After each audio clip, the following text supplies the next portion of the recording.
Temperos de Cinema. Estamos aqui novamente nessa série deliciosa que a gente está fazendo aqui na Casa Santa Ângela. O Temperos de Cinema, você já sabe, é um programa que mistura cinema, gastronomia e uma boa conversa. E aqui, nesse ambiente de casa, fica muito mais gostoso, né? Então a gente recriou, sabe quando você assiste aquele filme e quer conversar sobre o filme depois? A gente está recriando isso aqui nesse ambiente. Nós estamos aqui na Casa Santa Ângela, no decorado do Vigore. Aliás, Vigore, eu quero lembrar que é uma palavra em italiano que lembra energia, vitalidade, resistência, força. E foi nesse conceito que a gente se baseou para escolher os filmes que a gente vai comentar. Eu estou aqui nessa sala super gostosa com as minhas convidadas. Laura Buoro, que é jornalista e escreve conteúdo de gastronomia. Seja bem-vinda, Laura. Obrigada, Fátima, meninas, uma delícia estar aqui mais uma vez. Obrigada pelo convite, adoro esse bate-papo. Eu também gosto muito. A Natália Bocaneira, que já faz parte do cast fixo do Temperos de Cinema, que é crítica de cinema. Seja bem-vinda mais uma vez, Natália. Obrigada, Fátima. Obrigada, meninas. Alegria de estar aqui de novo. E estamos recebendo pela primeira vez a Jéssica Ribeiro, que é fisioterapeuta e veio aqui conversar com a gente sobre esse filme que a gente vai comentar, que eu já vou falar já. Seja bem-vinda, Jéssica. Obrigada pelo convite, meninas. Hoje nós vamos comentar o filme, já que a gente vai falar de força, de resistência, O Escafandro e a Borboleta. Esse é um filme francês muito especial, ele é um cinebiografia, é um drama. Ele é baseado na vida de Jean Dominique, que ele era editor da revista Elle, ele tinha 43 anos, e uma vida intensa, imagina, né, diretor da Elle. De repente ele sofre um derrame cerebral, e aí quando ele acorda, ele tem uma rara paralisia, ele está lúcido, consciente, mas o único movimento dele é com o olho esquerdo. Mas ele recusa-se a aceitar isso e se entregar. E ele começa a aprender a se comunicar e constrói um mundo novo. Ele pisca letras do alfabético, forma palavras, até parágrafos, textos inclusive. E ele constrói um mundo para ele, usando a sua imaginação e a sua memória. Esse filme ele, é muito bonito, é muito sensível, marcou a vida de muita gente, a gente vai ver aqui. Natália, eu sempre gosto de começar com você, você sabe, né? Esse filme, ele é baseado numa história real. Ele aborda um assunto delicado. E a que você atribui o sucesso que ele alcançou? Eu acho que muito desse sucesso, Fátima, está atrelado ao próprio Oscar, né? Eu acho que o Oscar ele tem esse poder de dar uma alavancada em alguns filmes que não são estadunidenses, que é o caso dele, né? Um filme francês. E que quando ele recebe tantas indicações, o filme recebeu 4 indicações, ele fura essa bolha, né? A gente, infelizmente, eu vou dizer, a gente consome muito mais cinema estadunidense do que cinema brasileiro, do que cinema de qualquer outro lugar do mundo. Então o cinema francês acaba entrando também nessa caixa que é um pouco mais nichada. E quando ele entra pro Oscar, ele fura essa bolha, né? Ele se torna mais acessível. E é uma história muito impressionante, né? Então a gente tem alguns diferenciais, que é você ter uma história real, você ter uma história de uma doença raríssima, né? Que aconteceu com uma pessoa tão, digamos, importante, que tem uma celebridade, sim, uma né? celebridade, tem uma vida muito ativa de celebridade, que era o caso dele, né? E que de repente se vê realmente dentro do escafandro, né? Aprisionada no próprio corpo.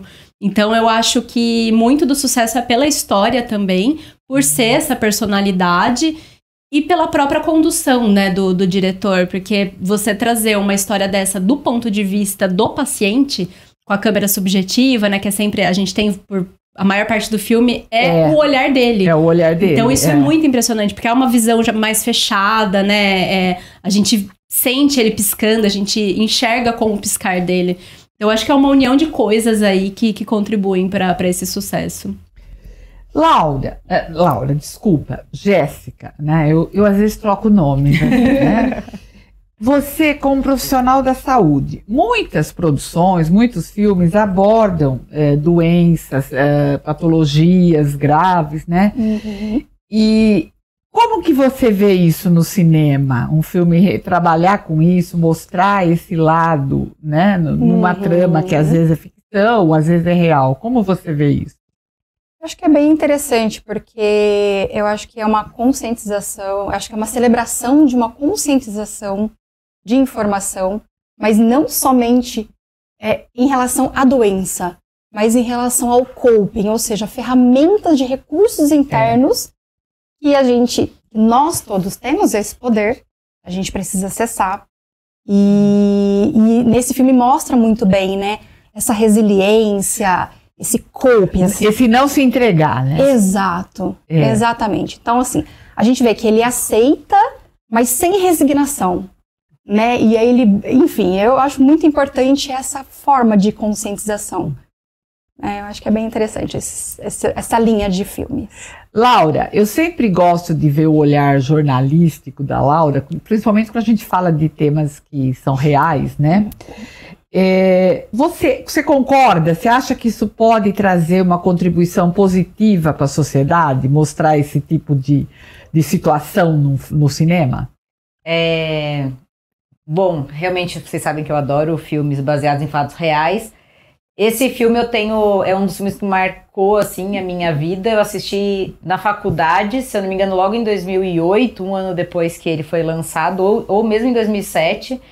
E na época eu até tenho um trabalho de uma iniciação científica que eu fiz na faculdade sobre a revista Elle. Então eu me vi muito nessa realidade assim do filme.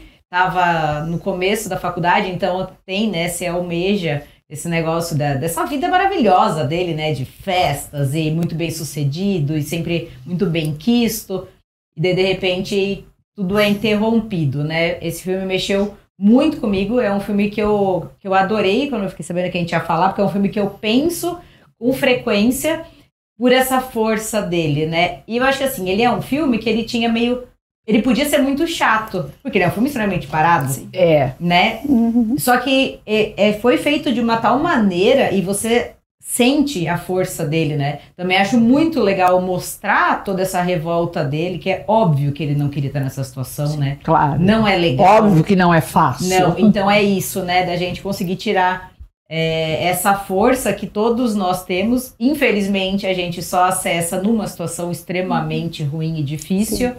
Mas eu sinto que a gente transborda com essa força dele, né? A gente termina esse filme, tipo, preciso fazer mais da minha vida.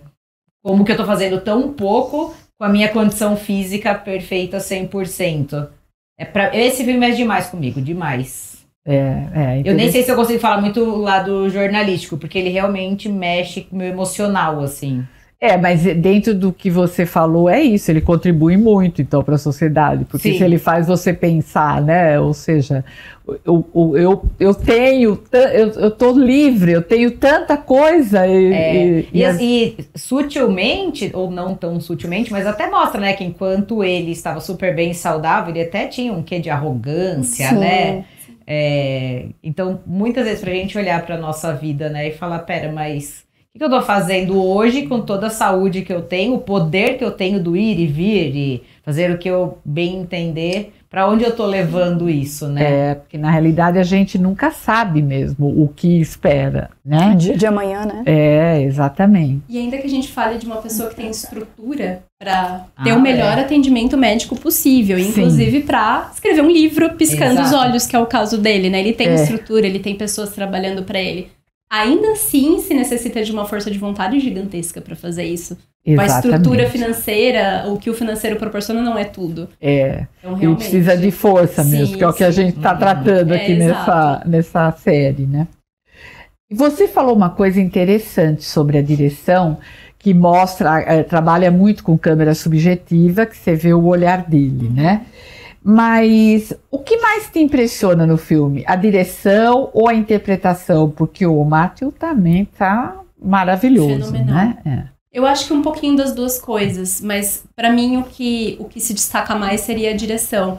Porque é através dela que que eu acho que o filme vai ganhar o que ele tem de mais forte, assim, que é esse olhar diferenciado, que é a gente se colocar no lugar da pessoa que tá ali aprisionada, né? Até acho que se chama síndrome de aprisionamento, que ele desenvolve, né? É isso, né? Gera uma agonia, é uma angústia, você realmente se sente encarcerado junto com ele. Sim, é. Então, por mais, assim, maravilhoso o Matthew, eu acho que é uma junção de coisas, mas eu acho que a direção, pra mim, é excepcional, assim, um excelente trabalho. E a Laura falou um negócio interessante, que ele tinha tudo para ser um filme cansativo, né, maçante, né, e ele não é. Justamente, né? por essa visão e por essa troca que ela proporciona, né, porque ele cria um laço com a enfermeira dele que é muito forte, né, que é ela que vai transmitir, que é ela que vai ser a linha de contato dele com o mundo. Então, você fica intrigado com aquela relação, porque você é uma pessoa pensante, é um ser que tá ali totalmente lúcido, um ser pensante, e ela que é responsável por transmitir isso. Então, é uma conexão muito bonita. Aliás, sobre essa profissional, Jéssica, porque eu confesso que quando eu assisti, eu fiquei assim, falei, nossa, eu nunca imaginei que tivesse isso, alguém que conseguisse estimular nele, trabalhar isso de se comunicar pelo olhar, né? Então, eu queria saber, assim, essas práticas na saúde, na medicina, a gente pode considerar isso uma coisa comum, real? Olha, eu vejo que isso, na verdade, é uma ponta do iceberg, na verdade. A medicina tradicional, e não estou falando mal porque eu sou da área de saúde, acho que ela é um pouco mecanicista, né? Eu acho que tá faltando mais essa parte humana que traz dentro desse filme. Então, eu acredito que se fosse uma outra oportunidade, o profissional chegaria para um paciente desse, o que eu vou fazer? Eu vou fazer um pouquinho ali, porque é o que eu tenho. Porque ela se doa 100% a ele, né? Ela se doa, e ela extrai dele uma essência. Exato, ela extrai dele uma essência que é a única que sobra, entre aspas, para ele. Então, eu acho que isso não é comum, respondendo, acho que não é tão comum na medicina tradicional, mas também acredito que está mudando, cada vez mais está mudando, mais práticas humanistas, né? Mas eu acho que ainda não é a realidade ideal.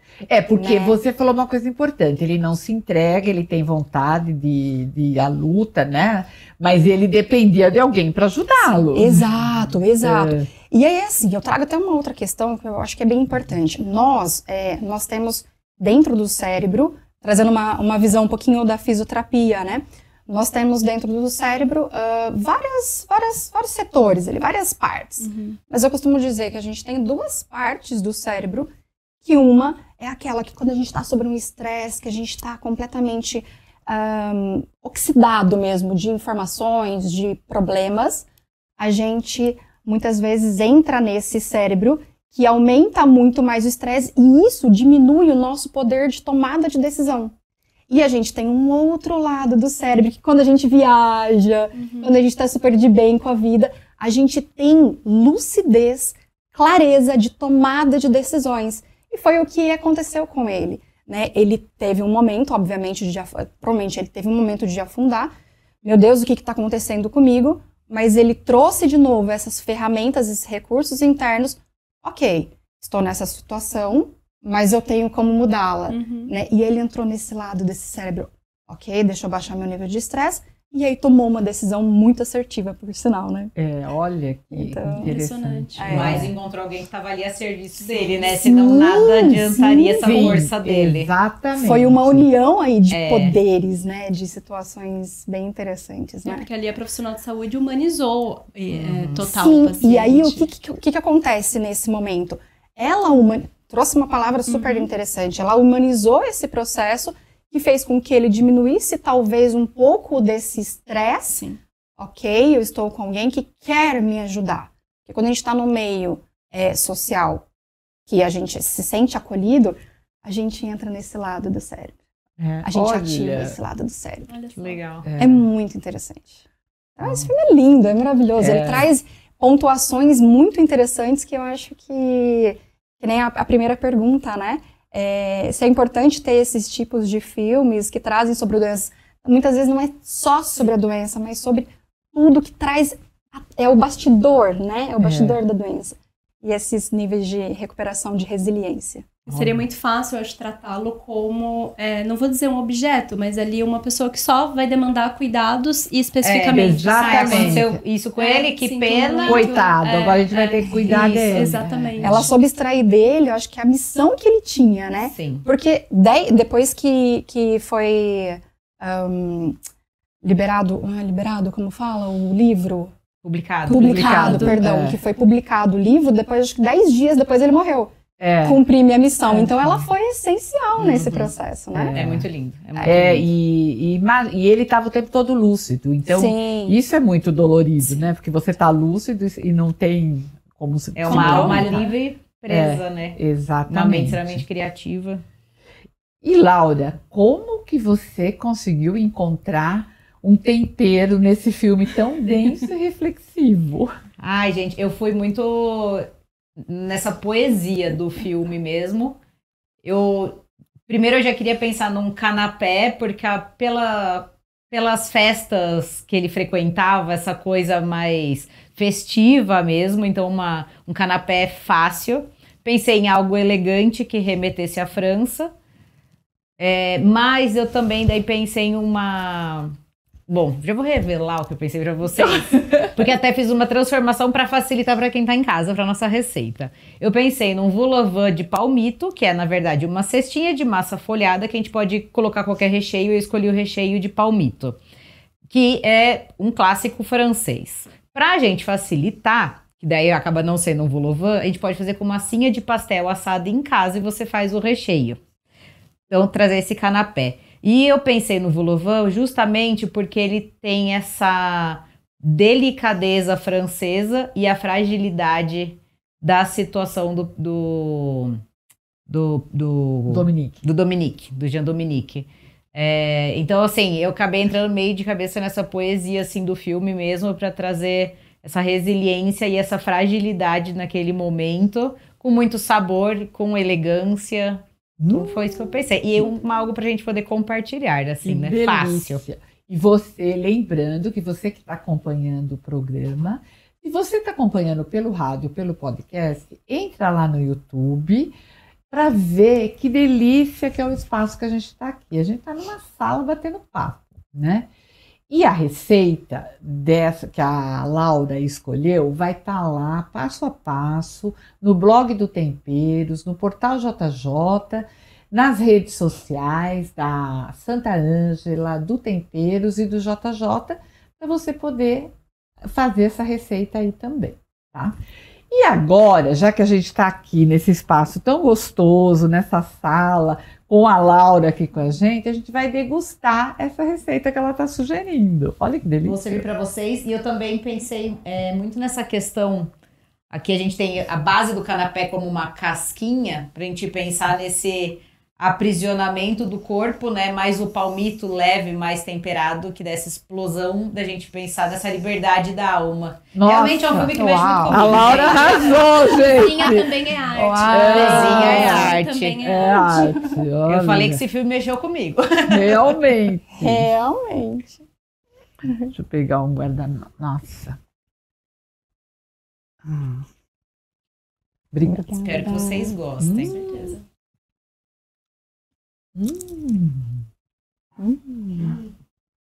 Nossa, Laura, delicioso. Leve? Muito leve. Eu adoro palmito, né? Já começa daí, mas leve. Massa crocante. Que incrível essa questão que você trouxe, né? O aprisionamento e a leveza. Sim. Né? O escafandro e a borboleta, que Sim, é o significado. Exatamente. Na gastronomia, meu Deus, Isso incrível. é temperos de cinema muito puro. Achei muita poesia hoje. É verdade. Acho que é o filme que criou esse inspirou, clima com aqui com a certeza. gente. Legal. Né? Nossa, maravilhoso. Muito Gente, esse programa já é uma delícia. Agora com essa degustação, então, eu não sei o que dizer, né? Eu quero agradecer a minhas convidadas que estão aqui nessa sala deliciosa aqui do Vigore comigo. Obrigada, Jéssica. Foi muito bom ter você aqui com a gente para trazer esse olhar aí da profissional da saúde sobre o filme. Muito obrigada, viu? Muito obrigada pelo convite. Natália, é sempre uma delícia ouvir o seu lado crítico aí do cinema. Muito gostoso estar aqui com você. Obrigada mais uma vez. Eu que agradeço pelo papo gostoso de sempre. Laura, obrigada pela sua contribuição e por esse delicioso prato que você trouxe para a gente degustar. Eu que agradeço. A minha forma de amor é cozinhando. Nossa. Obrigada pelo convite, Fátima, Jéssica, Natália, uma delícia estar aqui. E passem as redes sociais de vocês para quem quiser conhecer o trabalho de vocês. Jéssica, por favor. essentiafisiopilates.com.br, tem o site e tem o Instagram Essentia Fisiopilates. Natália. É @Natália Bocaneira no Instagram, no X e no Blue Sky. Laura. Laura Buoro no Instagram e no TikTok. E você que está acompanhando a gente, siga as nossas redes sociais, se inscreva no YouTube, acompanhe toda essa série, a programação toda está no blog do Temperos de Cinema, nas redes sociais do Portal JJ, do Temperos de Cinema e da Santa Ângela. E agora eu vou embalar aqui o nosso programa para viagem, né? Hoje a gente está aqui no Vigore, da Casa Santa Ângela, nós comentamos o filme O Escafandro e a Borboleta e a gente degustou um delicioso... Fala o nome, Laura, por favor. Vol-au-vent de palmito. Vol-au-vent de palmito, tá? Que a receita está lá no blog do Temperos. Até a próxima semana com mais um programa aqui na Casa Santa Ângela.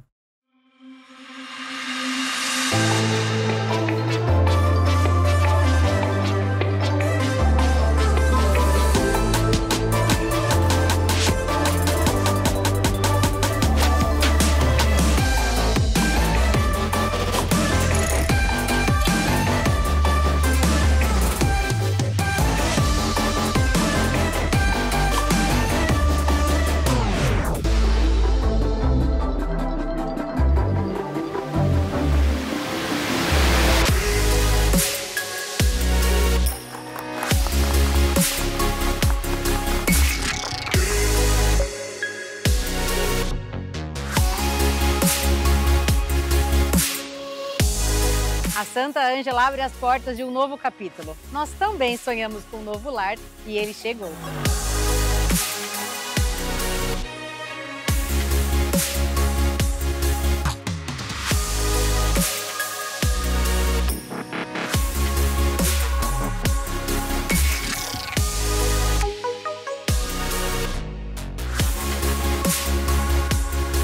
Casa Santa Ângela. E por que casa? Para que as pessoas se sintam em casa. E é isso que a gente quer, a partir de agora, trazer essa proposta de transparência. Vocês estão vendo os vidros ali, as equipes nossas de administrativo, trazendo efetivamente essa aproximação com todo mundo que pisar aqui. A gente quer que aqui seja um espaço em que nós compartilhemos alegrias.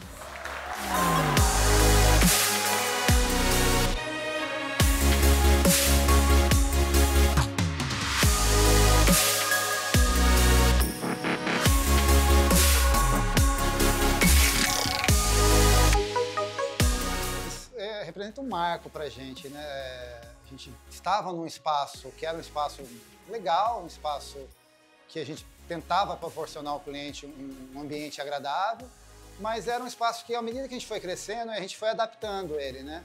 Aqui não, aqui é um projeto pensado para pensar nos nossos colaboradores, nos nossos parceiros, nos nossos clientes principalmente. Eu estou bem feliz, eu acho que a gente tem uma oportunidade de melhorar cada vez mais, né? E isso eu acho que representa um pouco disso. É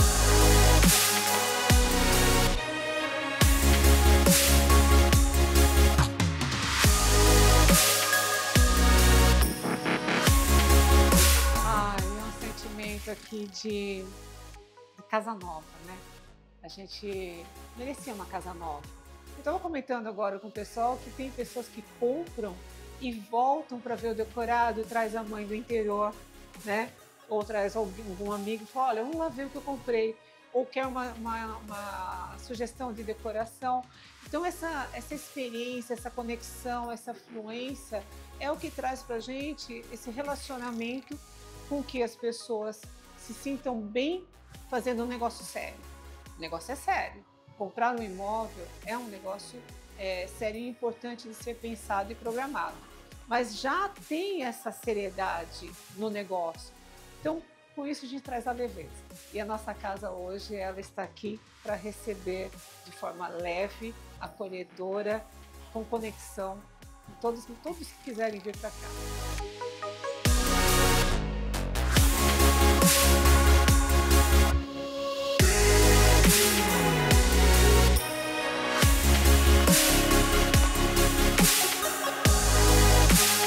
Que delícia viver esse momento, que seja apenas o começo de muitas histórias que serão construídas por aqui. Casa Santa Ângela, de portas abertas para você.